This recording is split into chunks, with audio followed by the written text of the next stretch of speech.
and I was actually living in the house of one of the strength and conditioning coaches. And so this was the moment. Even though I was doing a degree that was predominantly biology based and molecular biology, this was the trigger for me to realize that there was a connection between food and the body. Because my housemates were basically photoshopped. Like, they were so ripped, they were so fit, and I was, they were a few years ahead of me, so they'd finished uni. And I was just living the beer, rice, pasta, and bread diet because I was at uni and that's all I could afford, and that's what I thought was fine to live on. And learning from my housemate being like, "Oh, why are you eating this?" and always eating chicken and vegetables and steak and this type of thing. And learning that, at that point, supplements are really just a tiny portion of the conversation. Whereas my belief system at the time was that, if you want to solve any problem, you have a supplement or you have a medication, that pill for an ill mentality, which is often carried over even into the natural health world. With naturopaths and that type of thing. It's that still people are still looking for that pill for an ill. Matty Lansdown, welcome to the Keto podcast, my friend. Hey, Ben, how are you? Thanks for the invite. Thanks for joining me all the way from Melbourne, Australia. You're living in the future. Apparently, we decided before we hit record that it's a bright future. It always is, and we get to decide that. So I like that decision. It's about 6 a.m. for you, and it's about 4 p.m. for me. So my day is winding down. Your day is just getting started. But those listening, you're going to enjoy this conversation because you are doing some great work out there, and we'll get into some of the cool things you're doing and your awesome podcast. But let's rewind to how you even got involved in the health space. Like, how did you even find yourself working at a cancer hospital? What led to that? And then what did you discover at that cancer hospital? Yeah, great question. So for me, I grew up sort of in the countryside here in Australia, and my mum was a nurse. So from a very young age, I sort of was connected to the world of healthcare because we were in such a small town that my daycare was effectively going to the hospital. So I went to the hospital on all the way up until I was about 5 or 6 and went to school. And then on school holidays, I would be at the hospital and just sort of behind wherever my mum was working. And so that's an important part of the story because it means that from a very young age, I developed this really positive relationship with the concept of medicine and hospitals in a way that had nothing to do with health. It was just I'm this little boy that's super pumped and excited and just loving that lots of people want to talk to me. And little did I know at the time that, I was spending a lot of time with sick and dying people whose families really didn't want much to do with them or were burdened by them. So the reason it was such a good experience for me is because all of these people kind of channeled their need for attention and love and care into this little boy who was super curious about, everything. So I learned all sorts of things. I learned how to play poker. I learned all these war stories, and I just learned lots in that phase of my life before I even realized I had learned all of these things. And so from there, I sort of grew up into a teenager that was almost an elite level athlete. I was almost a part of the Australian national swimming team and training very regularly. So moving into that area of, I guess, health. But when I say health, I was very much raised by a very normal Australian family, which isn't too different to an American family when it comes to food and nutrition. So one of those things that, my parents were doing the best they could with the education they had, and which obviously wasn't great because that's why this podcast exists, right? Because there was a good 50 years of corrupt information being pumped out into the world. And then from there, I moved to the city to do my research and study, went to university. And when I was at university, I actually lived with 2 coaches of some elite football teams here in Australia. So we have Australian rules football, which is our national sport. And I was actually living in the house of one of the strength and conditioning coaches.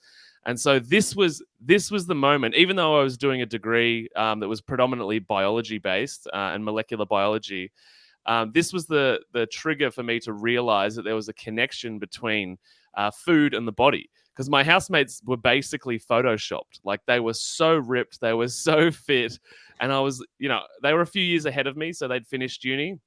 And I was just living the beer, rice, pasta, and bread diet because I was at uni and that's all I could afford. And that's what I thought was fine to live on.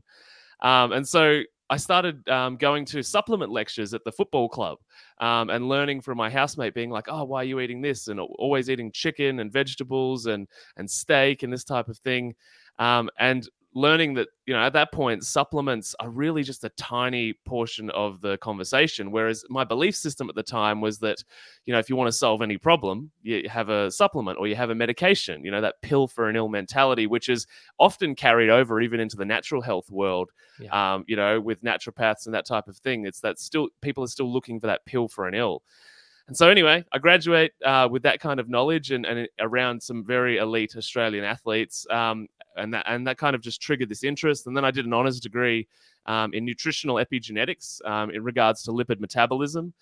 So I learned a lot more there, working for a company that also worked with elite athletes, which was really cool. And I was working with like corporate dietitians and nutritionists, and I was there in the lab. And then from there, I ended up working at the cancer hospital, which was just by chance. I didn't have any desire per se to be a cancer scientist. The company I worked for was getting closed down, and this was just the next job. And so I got into this job and started going to the cancer hospital every day. And it took about 6 months for me to be like, all right, it seems like I'm going to be here for a while. I probably should really get my hands dirty with this cancer stuff. And so keeping in mind too that my base degree, my first degree, was forensics. So a big focus on death and understanding mortality and that type of thing. And so it took about 6 months of attending mortality and morbidity meetings every single Monday for me to be like, how come nobody has ever talked about the cause of disease? We're just talking about, we're always talking about these really extreme subsets of, this person with this molecular SNP, this mutation in their DNA, or this group over here and their reaction to drugs. And that's the lab that I worked in. That's what they did. They specialized in testing people's genetics against a particular drug profile. And so I just started asking questions. I was this naive, early 20s kid. And I said to my professor, I went to the World Health Organization website, and on the cancer page, in sentence 1, it says 90 to 95% of cancers are diet, lifestyle, and tobacco. Why don't we focus on diet and lifestyle? Obviously, there's been a huge tobacco movement in the last 25 to 30 years. Why do we not focus on the other two? And he laughed at me. He laughed. He was just like, oh, Matty, if it was that easy, we would have figured it out already. And it said, of course, next to that was that it's only at the time, and this was about 12 years ago now, that it's only 5 to 7% of cancers that are genetic. However, the way the media has portrayed cancer, if you talk to any person on the street, they would say cancer's bad luck, aka you got bad genetics, and there's nothing you can do about it. And usually most people that get a cancer diagnosis literally start waving the white flag. They're just like, that's it, take me. God's here to take me. And unfortunately, that's not how it is. There's a lot that we can actually do. And so over the next 5 to 7 years, I kind of became the office hippie. Because I was like, we're not dealing with the cause. And so I started learning about nutrition. I went down the rabbit hole of the Rockefeller family and how the pharmaceutical industry came to be, and what underpins that and why we've gotten things so incredibly wrong. And I would argue that we haven't gotten them wrong. We've intentionally gone down this path from an economic perspective. And so that led me, it just got me angry, basically. It got me angry that I felt like we were being lied to, that even our doctors in the education system were being misled, and that there was all of these people thinking they were doing amazing work. And unfortunately, they've also been misled by, a corrupt pharmaceutical industry where their mission is to, get us on drug as long as possible. Yes, a lot of the research produces circumstances where we extend our life, but it doesn't extend the quality, and it doesn't cure or heal the disease, because obviously healthy people is a problem for big pharma.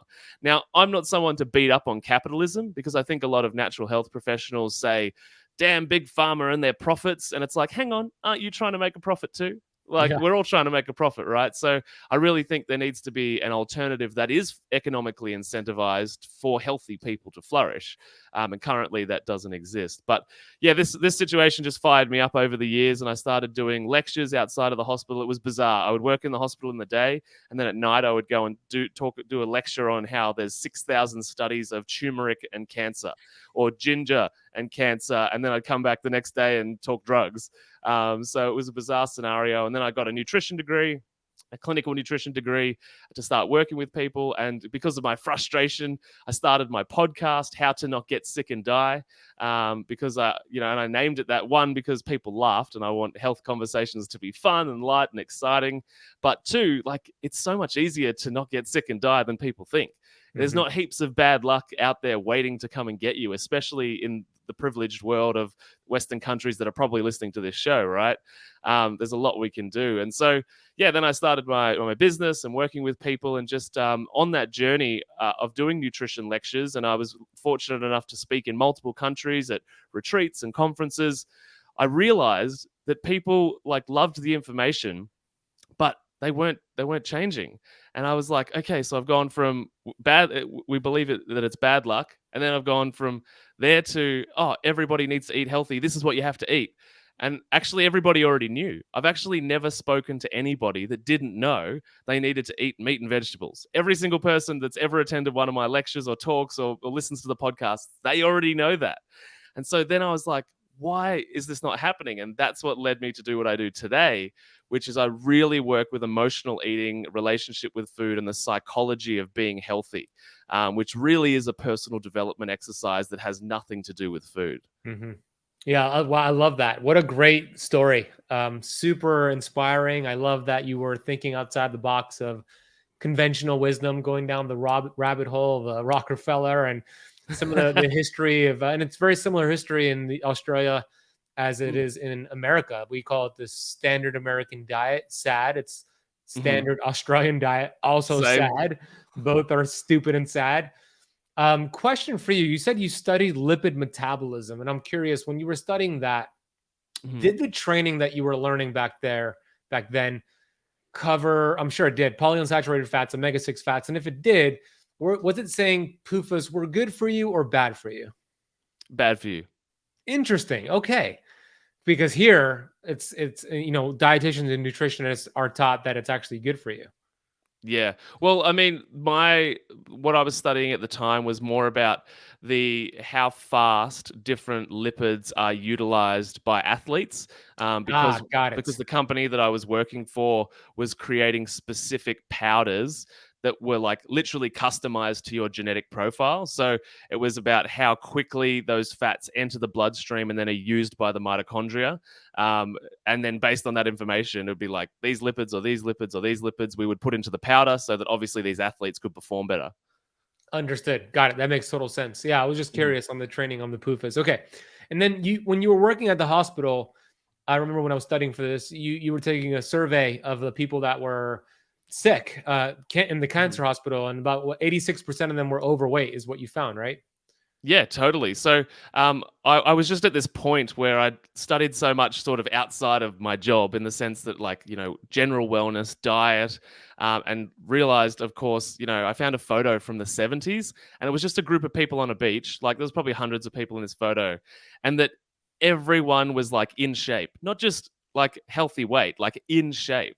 And if you look at lots of photos of our parents back in the day or our grandparents, everyone is basically ripped, right? And then I was just sort of in this hospital, and I thought maybe I'm experiencing a disproportionate, reflection of the community because I work in the hospital. However, I didn't feel that was true, because I have existed in the city and walked around outside before, and we're now in the situation where it's kind of weird to find a person who's a healthy weight. But back in the day, it was strange to have to know someone that was significantly overweight.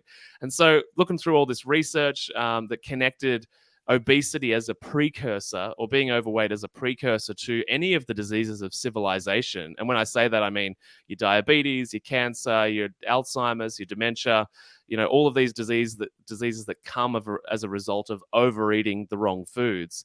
I thought, all right, I'm going to do my own little study of, I'm going to walk into every single ward on the hospital. And at that point, I had access to 2 hospitals that were connected. And so I literally just went on a walk with my phone, did my own little study, and I just counted every patient that I could see in a bed that was visibly overweight. And yeah, 86% was the number. And that reflects basically the research I had been reading, that yeah, most people are overweight that get a disease, and I knew that already, like from walking through the clinic every single day, to go and get samples and specimens. That yeah, everybody in the clinic looks significantly unhealthy. Their skin's terrible. You know, they're overweight. And of course, hospitals don't sell health food. Interestingly, the hospital that I worked at tried that. They actually had vending machines with healthy stuff in it when it first opened, because it was a new building.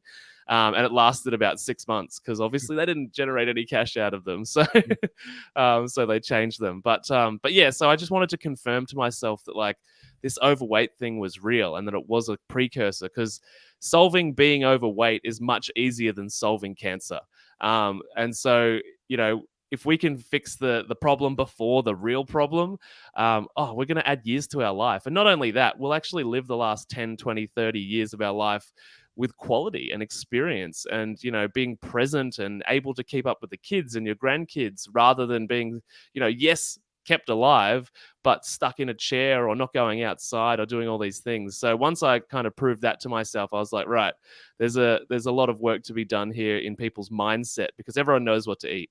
We need to change the way that people look at themselves and engage with the world in order to upgrade the way that they live. Well said. You know, I love that you did that experiment at the hospital. And, you know, that doesn't even count the people who were skinny fat, right? With the fat around their organs. So it's probably even higher Totally. than 86%. But it's Yeah. interesting because you determined 86% of them were overweight. It's your own little study.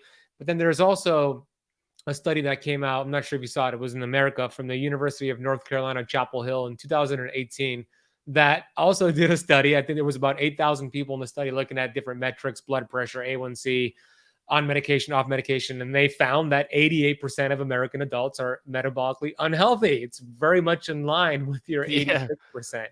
86%, which is unfortunate. It's also predicted in America that by the year 2030, in 8 years from now, 50% of American adults will be obese, not just overweight, but Wow. obese. And then the CDC also shows that 1 in 3 women are diagnosed with cancer within their lifetime in the US. And for men, it's 1 in 2. And a Yeah. lot of people, to your point and what you shared earlier, believe it's just the bad luck of the draw. You know, cancer runs in my family, or I got this gene and there's nothing I can do about it. But that is not true. That is false. There's so much control. 95, Bruce Lipton thinks 99% is under our control through our environment, our thoughts, our behaviors, our food, our drinking supply. We'll get into all that.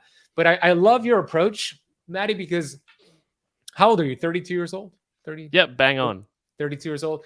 And you know, your history and your experience and your research is that of somebody who discovers this around usually 60 years old, 50 years old. So it's super cool that you discovered this at such a young age, because you have a lot of work ahead of you and a lot of greatness to do, and you're going to have a lot more time to do it. So I love to hear that. And Einstein said, intellectuals solve problems, geniuses prevent them, right? So you were an intellectual. You were, you know, solving problems and looking at mortality and what was the cause of this, or why did this person die. But now you switch to being a genius, and now you're looking at being proactive instead of reactive, which gets us to a lot of the work that you do, which is similar to the work I do. I call it the mental six pack, but focusing on the inner sizing versus the exercising, because it's not information that changes people's lives. We have an abundance of information. If information changed your life, then every librarian would be a multimillionaire, right? So it's not that. It's the application of the right information, but also doing the inner work. So let's get into that. You noticed that you would tell people, eat this, not that, drink this, not that. And maybe some people did it, but majority probably did it for a little bit, fell off track. And then what were some of the trends you noticed? And then what were some of the action steps you took from that?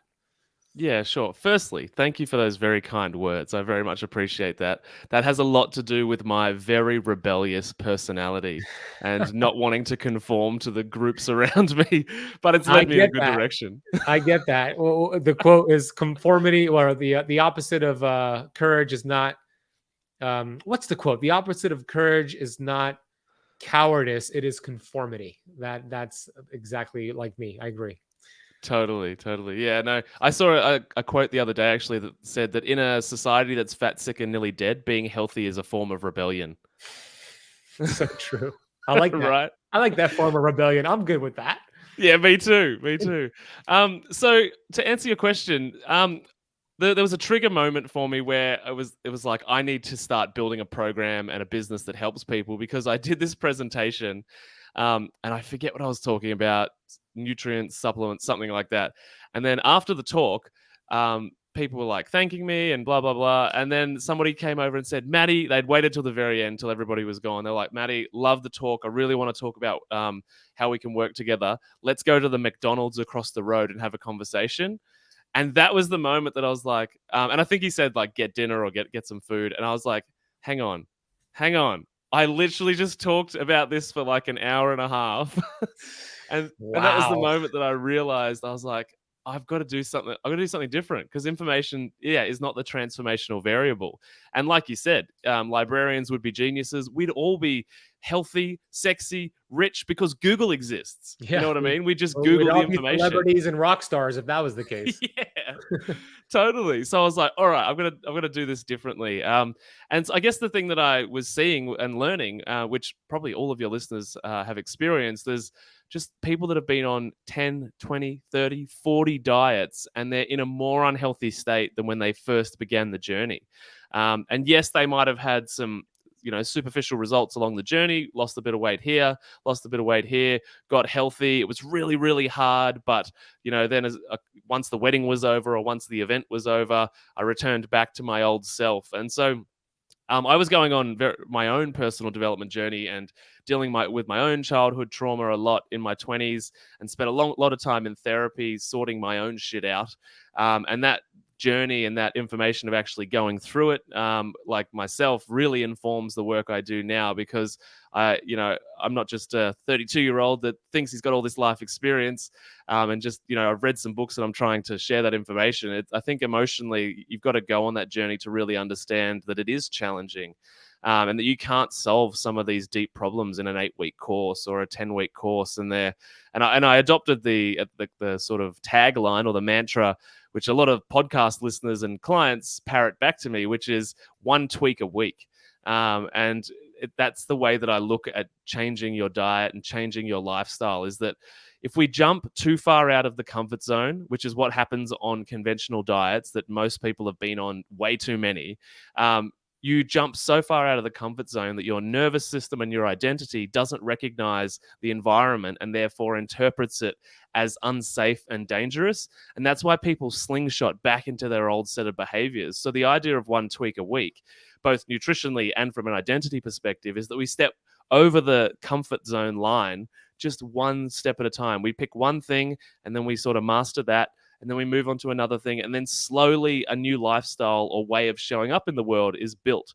And conventional diet culture, which is what most people are used to, doesn't go about it like that. It says on day one, jump off the cliff, buy 400 kilograms of kale, empty your fridge of everything that we would label as evil. And it also has this issue with language and labeling. And it's this dichotomy, which is like good and bad. Which the way that I talk about it with clients is to think about your inner child and your inner parent. So we've all got both. And that happens when it's like, the child always looks to break the rules, push the boundaries. And that's the child in you is like, go on, just have one. Now we'll start the diet tomorrow. And the parent is the one that then after you do it says, wasn't good enough, be better. And then we're just forever. It's like this tennis match back and forth, or, a yo-yo diet, right? It's up and down on this narrative. So we have to insert another voice to that conversation. And that is the adult. So there's the parent, the child, and the adult. The adult is honest, non-judgmental. It allows space and it allows life to occur as it will, but it also could be regarded as your higher self, or for some people, God, or your intuition. And the adult is just another way or another voice in that conversation that can rationalize and manage the conversation that's going on. And that conversation was embedded by marketing for most people, like especially in the diet world. Like it's always going to be in there, like good and bad, do this, don't do that. But the adult is what we want to move towards in order to make a decision that respects ourselves. And in that process, we develop self-love, self-respect. And as we do that over time, we start making decisions that actually are in favor of our body and in favor of the life we want to live. And we also have to understand the past, because we've all got a past that led us to this current moment. And if we don't understand the motivations that led to the behaviors that created today, we're never going to be able to change them, because we are going into the future totally blind, So we have to understand how we got here, so we know which set of behaviors and which triggers and which traumas to manage in a way that we can change them moving forward.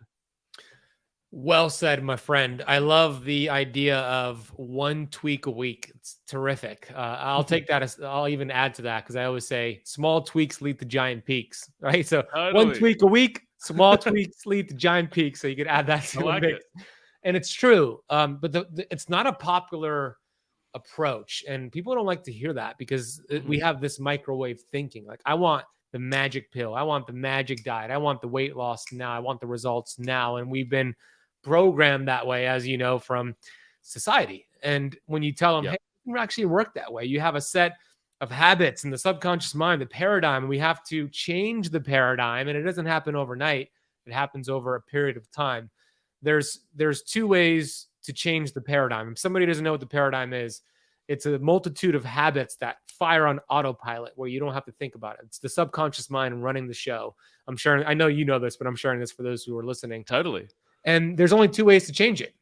Number one, an emotional impact, right? 9/11 for a lot of people here was an emotional impact, and then it changed people's habits, their thoughts, their subconscious mind. I lost my dad to the complications of diabetes in 2014, changed my paradigm, changed my thoughts. So an emotional impact is one way. Ideally, we don't want to go that route, because there's a lot of suffering involved, but that's one way to change the paradigm. The better way is what Matty teaches all of his clients and with his podcast, is spaced repetition over time. And eventually you create new neural grooves in the brain. This plasticity starts to occur. And now you have changed your thoughts. And when you change your thoughts, you change the pattern, you change the paradigm, then you change your habits and your results. And it doesn't happen in a week. It doesn't happen in a month. It happens over time. So I love the one tweak a week, because it's that one change. You get better this week than you did last week. And then next week you get better next week than you did this week. And that starts to compound over time, and you start to habit stack. And that's long lasting change. And that's exactly what you do, isn't it, my friend? Yeah, absolutely. And the other thing too is that I think a lot of people, they want everything tomorrow. And the truth is, so do I. Like, we all do want that. We just have to have the maturity to understand that that is not possible. Because you could argue that that's also a strategy to continue tricking yourself into failing, and into letting yourself down and not respecting yourself. Because, and I had this conversation on a podcast here in Australia recently, was that, a lot of people, they are like, oh, I want to lose 100 pounds or whatever it is. And that goal is so far emotionally, that goal is so far out of their possible world. You can't connect to it. And so it's like, yeah, I'd love $10 million, but I don't even know what $1 million feels like. Do you know what I mean? So you need to, unless you've got some kind of inner savagery that is just like, I will relentlessly produce this outcome no matter what, you have to be somewhat connected to the goal. In the contrary, you don't want those tweaks to be so meaningless that you just like, this isn't doing anything. Because it's a shift in mindset, right? Is that instead of getting up and like working really hard and meal prepping every day and say losing sleep to get to the gym and that type of thing, that's what, like, people in their physical body, once they feel tired or when they go to the gym, people have to feel sore. And that's not always the best way to train. But when they do, they've convinced themselves they've done something. And in that process, you wear yourself out. Literally, life's busy, life's stressful. There's a lot going on. People have got kids and jobs. And so it's like we have to master that one tweak a week, because there's not enough space in the 24 hours that you've got every day in order to live like this forever.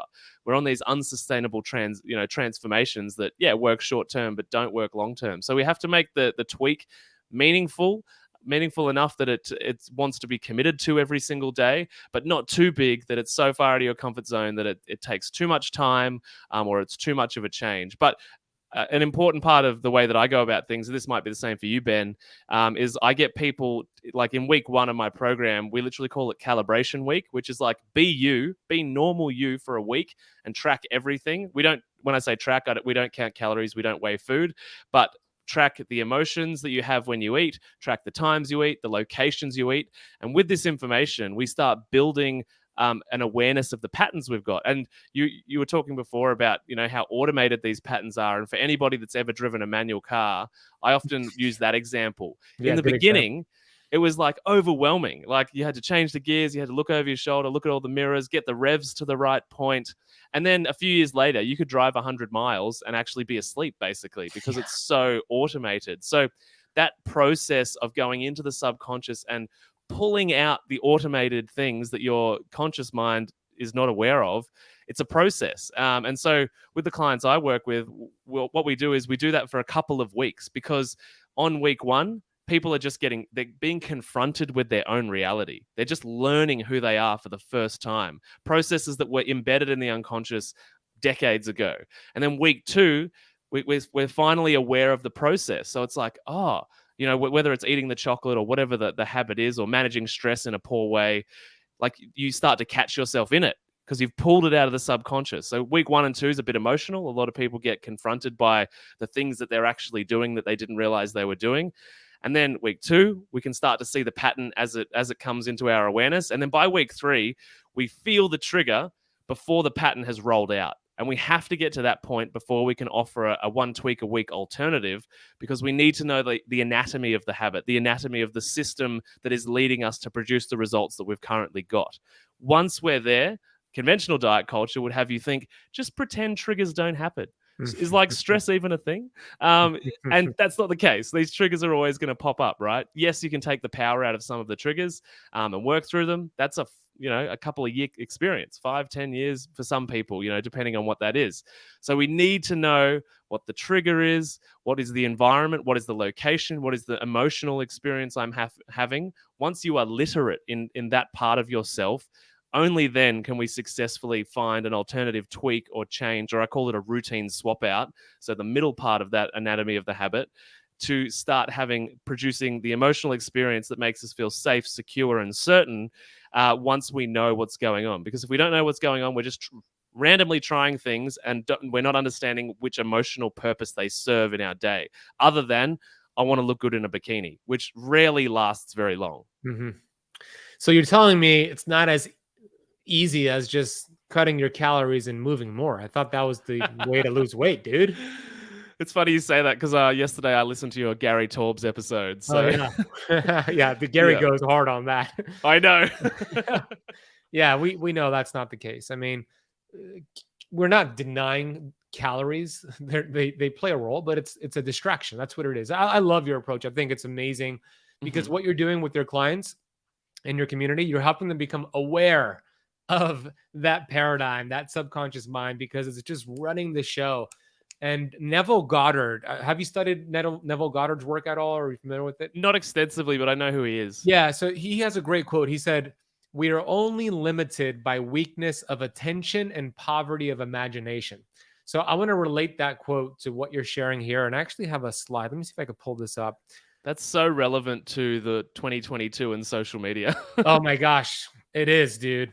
So here's what I mean by that, right? Subconscious mind, weakness of attention. So for those watching on YouTube, I'm going to explain it for those listening as well. But I have an image here of a glacier, and on the top you see over the water the conscious mind, a small little part, but 90%, 95% is underneath the water, which is the subconscious mind. And I have bullet points here that say mainstream news. I put fear porn in there, social media, friends, family, coworkers, billboards, TV commercials, and I had that with an arrow that says weakness of attention. And we were constantly being pulled different directions. And the simple thing here that I noticed, because I'm really aware of my paradigm and my environment, and this is not a pro-vaccine or against vaccine, this is just more of like me noticing what's happening. When the vaccine got rolled out, this is something I saw right on Google, on the Google website, which is the letters Google. They have face masks and Band-Aids. And if you're not aware of your environment, like what Matty teaches and what I teach, this will go right into your subconscious mind, pushing you to a certain direction. And this is happening all over the place. So I want you to share more because I know you talk about this a lot. What do you see in relation to this, Matty? Yeah, well, it's interesting you say that because being in Melbourne, we were the most locked down city on the planet. We had the longest lockdowns, and it's only just this week that we have been. I'm allowed to attend gyms and cinemas, Are you and serious? yeah, This week yeah, since this week. March Yeah, of 2020. Yep, it's been since March 2020, only this week. And it's been a very emotionally challenging time, very lonely, disconnected. And, through all of this, I left my job at the hospital in 2020 on sort of moral and ethical grounds. But the thing that I noticed, because we were locked down so much, is that I watched a lot of Netflix, and I noticed a bunch of Netflix images, the thumbnails for the shows, they obviously Photoshop masks onto them. The same kind of thing that you had there with the Google image. And I noticed that and I was like, oh, I can't even escape this ridiculousness on Netflix. Like it's everywhere. There's a huge agenda. And that's, we're talking in relation to COVID, but think about what's happening with your eating habits and Burger King and Coca-Cola and all that. That's happening every single day. Well, and like I've talked to a few people, and you would have heard this too. A lot of people have referred to this as the Great Awakening. Now, that's not necessarily saying that it's all a scam and it's all a lie. Conversation for another day. But it is awakening people to the power of the media and the fact that the news is a PR agency for the government. And that leads you to ask, what have I blindly believed in the past, or what has been embedded into my subconscious, or what belief systems? And this is actually to circle back to working with clients. A lot of clients in the first sort of month realize they're like, oh, that thing I've been saying to myself for years, I can now remember the exact moment when I was 10 years old that my mum gave me that belief about food. And so it's the same thing with the media, with our friends. It's like, do I actually believe these things? Are these experiences that I've investigated, looked into, and been like, I believe that? Or is it just an idea that somebody else that you respected or looked up to at the time believed? And you mentioned at the start too, the fact that people say with chronic disease that it's in my family. A lot of the things that are in your family are these unconsciously embedded habits and relationships with food that lead you to live the same life. And that's the power of epigenetics, which is that, it's not your genetics. And a lot of people thought that for a long time. And Bruce Lipton, he was one of the first people that I found because he's a molecular biologist. I'm a molecular biologist. And he was talking about all these things that I was starting to sort of naturally think about as well. And I was really confused. And I found his book and read it. And I was just blown away that I was like, oh, this makes so much sense. And everybody at the hospital thinks I'm a lunatic for thinking this way. And so that was really the first book that took me down the path that, what you put in determines which part of the genetic sequence gets played out. And you can think about it like an MP3 or a CD or a record. It's like, the bit that you want to play, you just move, move it to the position in the song that you want to hear. And it's the exact same with your genetics. It's like 90 to 95% in cancer, at least. And definitely with diabetes too, because we know that's a result of dietary choice for the most part. There's, of course, always a few unlucky people with their genetics. That's a real thing. Yeah, there's always exceptions here, but there's a high percentage we have control over. Over 90% of the people out there have control over this. Totally. So, finding Bruce Lipton just blew my mind apart because I was like, I'm not entirely crazy. And then realized, of course, a lot of people thought Bruce Lipton was crazy. But a lot of people think all the people in this natural health space and, awareness space are crazy because, again, it goes against their belief systems. And like Gary said on the podcast the other day, the definition of a quack is that they don't know that they're a quack. And you could argue that all of us in every way are quacks because we believe our own narrative, right? But having this awareness and perpetually challenging the ideas that are in your head is a really healthy way to start forming your own identity and coming to terms with what do I actually care about or believe or want? And a lot of people can't answer those things, or they're living out the wants and desires of society. Mum wants me to have kids, so I guess I'll do that. My friends are getting married. I better find someone to settle down with, and in amongst all those people is, of course, food, because we meet and eat together. And so we follow and live out the same types of eating patterns and relationships with food unconsciously as well. But hopefully podcasts like this are starting to introduce people to the idea that, oh, you might be living somebody else's life. You know, that job you hate? Why are you doing it? Are you doing it for you or somebody else? And there's a phase of denial. I'm not pretending it's an easy process. So I went through it where I felt like a victim. I was like, this sucks. Like I've got to do this and I can't leave this job, and like I'm now working for an industry that I disagree with. And I actually got really angry and was really unpleasant to be around there for probably a year or two, because I was just so rebellious against the system that I was actually working in. And it was just like this massive internal conflict, until I developed enough self-belief over those years to be like, you know what? I can create whatever I want. And I was able to quit in the middle of a pandemic, and, run my business full time instead of be a side hustle. Wasn't an easy year, but anything is possible once you take control of your own belief systems and your own decisions. I love that. Congratulations for making that transition and you started to live on purpose with your purpose. There's a lot to be said about that. There is that book, The Top 5 Regrets of the Dying. She was actually, I believe, an Australian nurse, Bonnie Ware.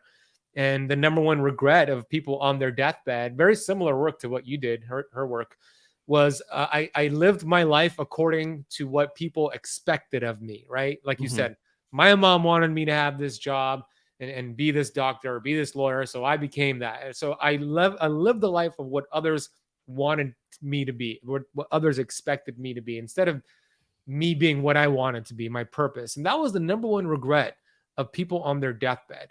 There is a very important thing here where when people live on purpose with their purpose, there is numerous health benefits. I'll give you a perfect example. You might know this or you might not. There was a book that came out in the late 80s called Recovering the Soul by Dr. Larry Dossey, medical doctor.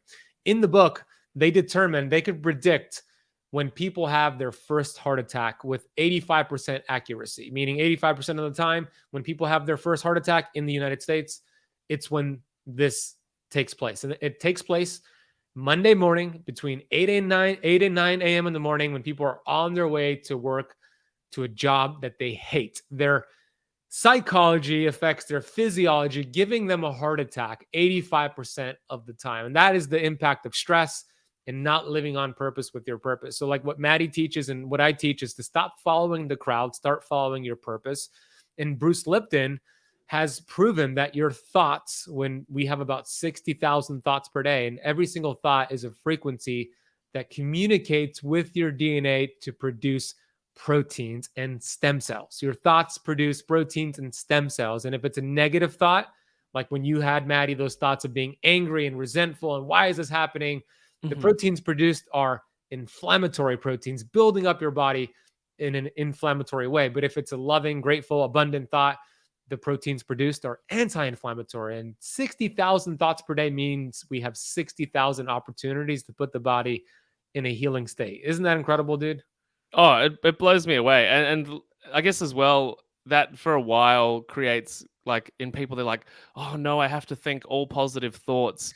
No, there's also the natural flux of life, right? And I went through that, being like, I've got to be grateful for every single moment. And then after 2 years of lockdown in Melbourne, I was like, I don't give a shit about anything. Like, I'm not grateful for anything. I'm just angry, Like there's of course natural fluxes in the emotional experience of existing as a human. 1 tweak a week. Yes.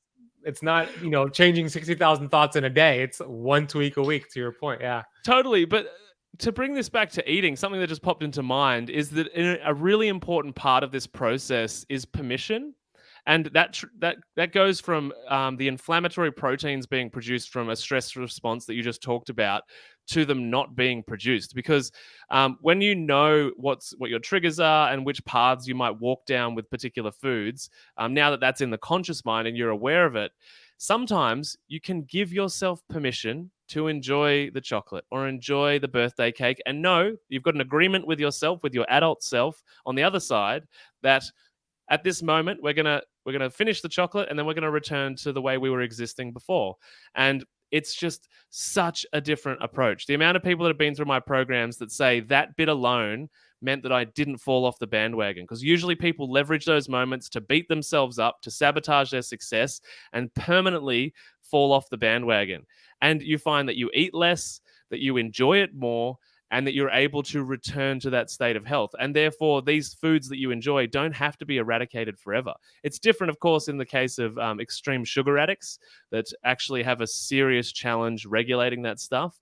But the belief systems that you go through that produce these inflammatory proteins at the time that you're like, just do it, just eat the fast food, get it, you'll feel crap, but who cares, it's easy. Like, this conversation in your mind is producing those negative thoughts, producing those negative proteins, and not helping the response to your body. So if you are going to choose to go down that path, permission, respect, love, and care means that, yeah, you're going to eat less of it, you're going to enjoy it more, and returning to normal won't be an identity crisis. Or returning to being the healthy version of yourself won't be an identity crisis. It will all be part of the same narrative. That's powerful. That's so powerful. It's so true. And I always say it's not about the setback, it's about the get back, right? It's exactly what you just said. And if you ate that Totally. Big Mac from McDonald's, but you went into that like, I'm going to enjoy this guilt free and then go right back to my healthier eating patterns, you're going to reduce a lot of the damage from that Big Mac. Of course, there's going to be some damage from it, but if you go into it with that loving state, like to your point, oh my gosh, that is a brilliant tip right there. So for those who struggle with that, give yourself some grace and love, enjoy it. This is a great tip for the holidays and Thanksgiving and Christmas and Totally. kind of weddings and all that. So got to be careful though. Just a quick caveat is that when we talk about like the inner child, the inner parent, and the adult, is that if you catch yourself trying to leverage permission too often, it's probably your inner child trying to hack the system. And so we've got to be really aware of like where that turns into a slippery slope. Because of course you could give yourself permission every day for every meal and love yourself to death. Right. You're right. That's so why we've got to. It's important to have a coach to kind of coach you on that. That's why totally accountability, a community, a coach, that type of thing, so that when things fall apart in an unfavorable way, someone's there to help you get back up. Because you could be with no one. We could all live single, free lives by ourselves if we were super happy all the time, because we don't really need much in that state. The challenges are when you fall down or fall apart and things don't go well and there is stress, because they're all unavoidable events. That's the time you need a coach, a community, people to help you navigate the challenges and get back on track. Well said. The quote that resonated with me the most, well, I love the 1 tweak a week, but I wrote it down. Solving being overweight is easier than solving the cancer problem. It's so true. And if being overweight contributes to cancer, like, let's focus our attention on that. And we got the tools to do that. It's fairly, I'm going to use the word easy, but it can be done fairly easy with the right protocol, the right coach to get that obese body into a healthy physical body. And I'm sure you've seen it time after time with your program now. Yeah, totally. It's absolutely possible. And yeah, just being real with people too is really important. I find that I had a client that literally said in our testimonial video, she was like, I just like that Matty's not going to bullshit me, because these things are going to be difficult. Sometimes they'll take a lot longer than you want them to.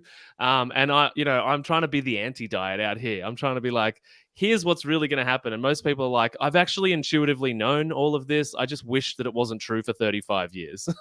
Yeah, no, that's so powerful. I tell people all the time too, I'm like, years, not months. Like, if you really want to achieve optimal health for most people, the truth is years, not months. There's a multi-therapeutic approach. It's not just what you eat, it's what you think, it's your behavior, it's all the stuff you teach. So it takes time, and it's a beautiful thing, because success is the progressive realization of a worthy ideal. That's what Earl Nightingale said. So that worthy ideal is the health you want to achieve, the physical body you want to achieve, the whatever business goal you want to achieve. And as long as you're just closing the gap between where you are now and that goal, that worthy ideal, the goal you've fallen in love with, you're successful. And it should be a great journey. It could take years, but who cares? It's a fun journey. You're growing, you're getting better each week. And it's all part of it. It's a beautiful thing. I've noticed when I have a goal, I'm so much more happier as I am on my way to achieving that goal than when I hit it. Then I celebrate it, but it's like, what's the next goal? Have you noticed the same thing? Yeah, totally. And that seems to be the universal information from successful, wealthy people, right? It's like, when I got here, it was like, oh, what now? Exactly. Set a new goal. Yeah. Celebrate it. I think we should be grateful, but I'm always like, Yes. for me, I'm personally healthily dissatisfied with life. I'm grateful, but never satisfied. And I think that's a healthy balance, at least for myself. Yeah, no, and I'm pretty similar. Like finding that balance, and having people in your life that keep you accountable to celebration is a good idea too, because it's very easy to get disproportionately focused on the hard and the negative. We could meet 100 people, and we'll dwell on the one that just we didn't gel with or that didn't like us. And so having Definitely. someone that reminds you, it's like, hang on. This is worth celebrating. It might feel like a tiny goal. I know for my own podcast, like, getting to the first 10,000 downloads, I was like, oh, Joe Rogan gets like 1 billion a year. Like, my girlfriend at the time was like, no, we're going out to dinner. And then Yeah. we did the same at 50,000 and Wow. 100,000, 150. So it was just like, now it's just a part of it. It's like, this has to be celebrated because there's lots of hard work. And if we don't find time to enjoy the process, then what's the point? So true. And what you appreciate appreciates. It's a universal law. So if you celebrate the small things, they end up becoming big things, like to your point with your podcast downloads. Universal law. Accountability is important because Bob Proctor said accountability is the glue that ties your goals to your results. It's Mhm. like the best success insurance policy that you could have. So you do that with your Totally. clients. Share a little bit more about where they could learn more about your program. You have an awesome podcast, which is called How Not to Get Sick and Die podcast. I'm going to be on there soon. So everybody go subscribe to it, get those downloads up higher because you're doing great work. But where can they learn more about your program and work? Yeah, sure. So we're just about to overhaul the website. So that website should probably be up this week or next week. So mattylansdown.com. You can find us there, at the podcast, How to Not Get Sick and Die, of course. And I guess we focus a lot on women and mothers. So I have a Facebook group too called the Busy Mums Collective. So if you're a mother that wants to get healthy, feel free to come and hang out there. Awesome. We're going to put all that down below. But by the time this comes out, your website would be done because it'll come out in 2 weeks from now. So the website will be Awesome. great. We'll link it down below, mattylansdown.com. How Not to Get Sick and Die podcast. We'll put your Facebook group down below. My audience is, there's a lot of moms and women in my audience. So go and check out Matty. Go check out his website, his social media. Go listen to his podcast. And I want to acknowledge you, man. I love the work that you're doing. This was a fun conversation. Love your energy, your attitude. 32 years old, man, and you've got the wisdom of somebody who's 62 years old. So I'm excited for your future. And if you ever make your way down to America and Miami, where I'm located, I'd love to see you in person, man. But I want to acknowledge you and say thank you for the work you're doing. It's awesome, and I really enjoyed the conversation today. Yeah, me too. And I'll definitely come and hang out. We've got, as we discussed before we hit record, we've got a bunch of mutual connections in this health We world, do. and Yeah. I've been on so many summits in the US. So, yeah, I'm definitely going to come and hang out sometime. But thanks so much for hanging out and having an organic conversation. And I really appreciate your time, Ben. Thanks, Maddie.